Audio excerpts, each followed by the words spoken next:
Hello, friends, and welcome back to Malicious Compliance Stories. Let's kick off with the story of a bride who took decisive action to safeguard her wedding day. Stay tuned for how she handled the fallout with grace. But before we begin, best way to support our channel is to leave comments, like, and subscribe with the turned-on bell so you don't miss the new video every single day. Here we go. I didn't invite my mother and sister to my wedding. I'm 28-year-old female, due to marry my fiance, Dean, 30-year-old male, in a month. We've been together for 11 years and have a girl, Ella, 5. Important info, Ella has autism, high functioning. She's incredibly quiet, keeps to herself, very polite, and acts more mature than some adults I know. Obviously, we want her there. She just wants to go as a guest. That's fine.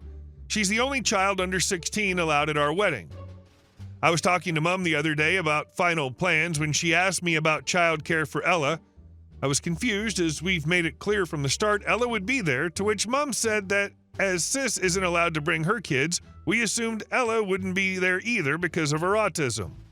BS on Sis, female 34. She has twins, male and female, 7. When they were 3, her ex caught her cheating, DNA test done, kids weren't his, he left. She's been a single mom since. Before he left, the kids were well-behaved, had manners, knew right from wrong, etc. Once he left, she gave up parenting. When Ella got diagnosed a year ago, she came up with the notion that her kids are also autistic. They're not. She's taken them to multiple specialists. They have all said they don't have any mental disabilities. I know this because she moans that no one takes her seriously. She saw the same specialist that Ella saw, and she told me that she's incompetent as she could diagnose my kid, but not hers. Her kids act up a lot, e.g., no one invites them to birthdays, as last time they had tantrums as they couldn't open the birthday boy's presents and had to be stopped from smashing the cake in retaliation. If they aren't center of attention, they scream at the top of their lungs. I had to ban them from my house because the last time they visited, they destroyed Ella's favorite books because she said no to them playing with her toys. I don't want these kids at my wedding because I know they'll act up and Sis won't do anything because they're autistic. I can't discipline them. They don't understand. Luckily, hers aren't the only kids under 16, so she can't claim I've singled them out. She suggested that maybe it's best Ella stays home so my sister's kids won't feel left out. I politely told her no and explained the other reasons for not wanting them there, but she kept insisting it was the right thing to do or remove the rule for my sister's kids. After some back and forth, I'd had enough and just snapped. I told her to F off. Just because my sister was her favorite didn't mean she had to have everything about her kids, and especially not at my wedding. Mom saying to either leave Ella at home or let Sis bring her kids. Sis, because I said the kids misbehave. Dean is on my side and joked about just uninviting them both, which I'm seriously considering now. Update, we've decided against letting either my mom or Sis come to the wedding. I made sure to message the venue and all my vendors setting a password that only we know, and we'll be looking into hiring security for the big day. Luckily, the way the venue is set out means it will be impossible for them to possibly sneak in, and it'll be made clear to security who to look out for. Now on to Mom. Oh boy. To say she blew up is an understatement. She actually came over this morning again to try and force me to make either choice, and I calmly made her aware that I am rescinding both of their invitations as I cannot trust them. At first, she didn't seem to believe me, but when I stuck to my gun, she started shouting at me that I was cruel, heartless, I'm playing favorites. With my own kid? Of course she's my favorite and I'm gonna choose her. I was the worst daughter ever, and if that's how I was going to be, then I can pretend I didn't have a mom anymore. I'll be honest, I thought hearing that would hurt, but surprisingly it didn't. I just shrugged and said, fine, I'll pretend I don't have a sister either. Goodbye. I've never seen my mom speechless, so I just steered her to my front door, gave her a small shove out, and closed the door before she could retaliate. She did bang on the door for a bit, but I refused to answer and she gave up. I've now blocked both her and my sister on everything, as well as made a post explaining what's been going on to everyone close to me on Facebook. Luckily, most of them don't like my sister, so I shouldn't get any pushback from that. It's absolutely baffling that anyone would expect OP to sideline her own daughter on her wedding day just to avoid upsetting someone else's poorly behaved children. Ella deserves to be celebrated, and OP stood firm in her peace and joy. The decision to not invite both her mom and sister was bold, but necessary. Their continued refusal to respect boundaries, coupled with their attempts to guilt trip OP, left no other choice. The Facebook post and extra precautions for the wedding are a great way to ensure a drama-free day. And our second story. No, I don't work here. You okay? Anything I can do to help? The holidays are stressful, I get that. Even without the supply chain issues that have been happening all over the world, getting that perfect gift for your loved ones can be difficult. We've all heard the songs about trying to fight the crowds, about obnoxious relatives, the frenzy of getting that latest hot toy so one can look on proudly Christmas morning as your kids tear through the wrapping paper like a pack of consumer-driven Mongols. Sometimes, though, a little patience and a kind word can soothe the insanity, which is how I found myself yesterday. Have the day off from my retail job, have already done my shopping and wrapping, and decided to treat myself to a movie. Our local theater is closed, so the only option is about 20 minutes away in one of those pre-planned shopping villages. Along with the movie theater, there's restaurants, retail establishments, and a good-sized bookstore. I had some time to kill before my show, so I'm at this bookstore, dodging the mad rush of people trying to get those last-minute purchases. I'm in the history section, seeing if there's any good World War II books I don't have, and I notice that one of the tables is just a mess. No issues. I start straightening it up, sorting the books, and helping my fellow retail employees. Now I'm wearing a wool coat and a flat cap and a mask, nothing that makes me look like I work there.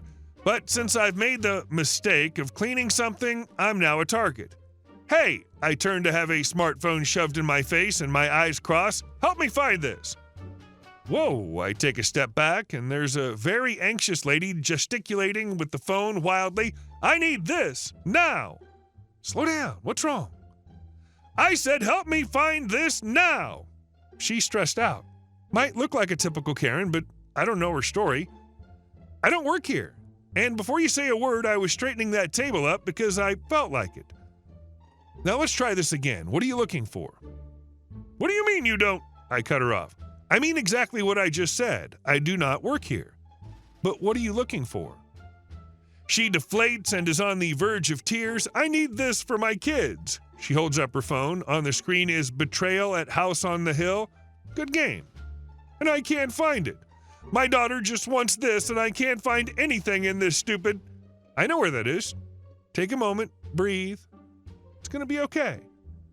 She's just stressed to hell and back. I'm sorry, she just keeps saying. I lost my mom to that stupid virus, and she wouldn't get the vaccine, and I couldn't even go to the funeral. She's trying not to sob as I guide her to the game. The spot for Betrayal is empty, but I find a copy in another spot before she has a meltdown. Okay, here you go. Anything else here you need help with? She's holding the box in her hands, fingers nearly crushing the edges. Why did you help me? She squeaks. I'm such a bee. Because you need help. Merry Christmas. She gave me a grateful smile and went to pay. No, I didn't get a pay it forward. I didn't get a free coffee. I didn't get a thank you from the employees. But that smile, to help a fellow human being in a stressful time, worth it. Man, what a moment. OP stepped into that whirlwind of holiday stress and just owned it. Like, seriously, this lady came in hot, shoving her phone and barking orders, but instead of throwing it back at her, OP hit pause, calmed her down, and made her day. That's next level kindness right there. And that shift from help me now to holding the game like it was a lifeline, pure humanity. Sometimes it's not about big rewards or recognition. It's about looking someone in the eye and saying, hey, I got you. OP didn't just find a board game. They gave this woman a little piece in the chaos. This one hits you in the feels. Let's roll into the next one. The Builder Who Ignored Property Lines, a story of karma and chainsaws. This is my dad's story, one he loved telling whenever someone asked about his years in the surveying field. He spent decades working on property lines, land disputes, and construction projects, but nothing topped this incident. It all started with a guy who wanted to build a log cabin on his property. My dad's team was hired to do the initial surveying, marking out the corners of the land and ensuring everything was properly laid out for construction. Standard protocol was to mark the building footprint on the ground with 12-inch spikes and wooden stakes where necessary. The owner, however, decided he didn't want to spend the extra money to have the building itself staked out. I've got a good eye, he told my dad. My dad tried to convince him otherwise. Look, he said, it's always better to be sure before you start building. If you're off even by a foot or two, it could cause problems down the line. The guy wasn't having it. Nah, I'll save the cash. I know what I'm doing, he said dismissively. Well, the land he was building on bordered an older German guy's property. This neighbor was known for being meticulous about his property. As soon as construction began, the German neighbor came out, shaking his head. You're building on my land, he said in a thick accent. That's not your property. You're at least 10 feet over. The builder waved him off. It's fine, he said. I've got it handled. Stay on your side, old man.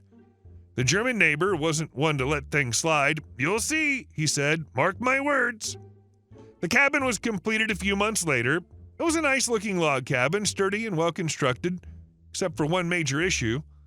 Once the builder called my dad's team back to do an as-built survey, the results came in clear as day. The cabin was, in fact, 10 feet over the property line. The builder looked pale when he saw the results. Are you sure about this? He asked. My dad raised an eyebrow. Positive. We warned you to get it staked out before you started. This is why. Now the builder had to swallow his pride and go cap in hand to his neighbor. He walked over to the German guy's house, probably rehearsing an apology. Hey, he started. So it looks like part of the cabin is on your land? I'm really sorry about that. How about I buy the extra 10 feet off you? I'll pay whatever you think is fair. The German neighbor stared at him for a moment, then crossed his arms. No. No? No, F you. Cut it. Get it off my land. The builder tried to reason with him, offering more money, but the German guy wouldn't budge. You didn't care about my opinion when I told you this months ago, he said. Why should I care now? Cut it off.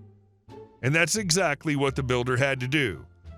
He hired a crew with chainsaws to come out and lop off the offending section of the cabin. The German guy, true to his form, set up a lawn chair in his front yard, cracked open a beer, and watched the whole thing with a big smile on his face. My dad said it was one of the most satisfying moments he'd ever witnessed. The lesson? Don't mess with property lines. Or the old German guy next door. Oh man, this is pure gold. The builder's arrogance and the German neighbor's not today energy made this story an instant classic. Like the second the guy said, I've got a good eye, you knew this was going to end in disaster. And of course, it's not just a little over, it's 10 feet. That's not a mistake. That's a bold choice. Best part is the neighbor chilling in his lawn chair, beer in hand, watching karma unfold in real time. It's the ultimate play stupid games, win stupid prizes moment, and you can't help but root for the meticulous neighbor cutting off part of the cabin? That's the kind of poetic justice that deserves its own movie scene. Hey guys, thank you all for watching the video. I'll see you in the next one.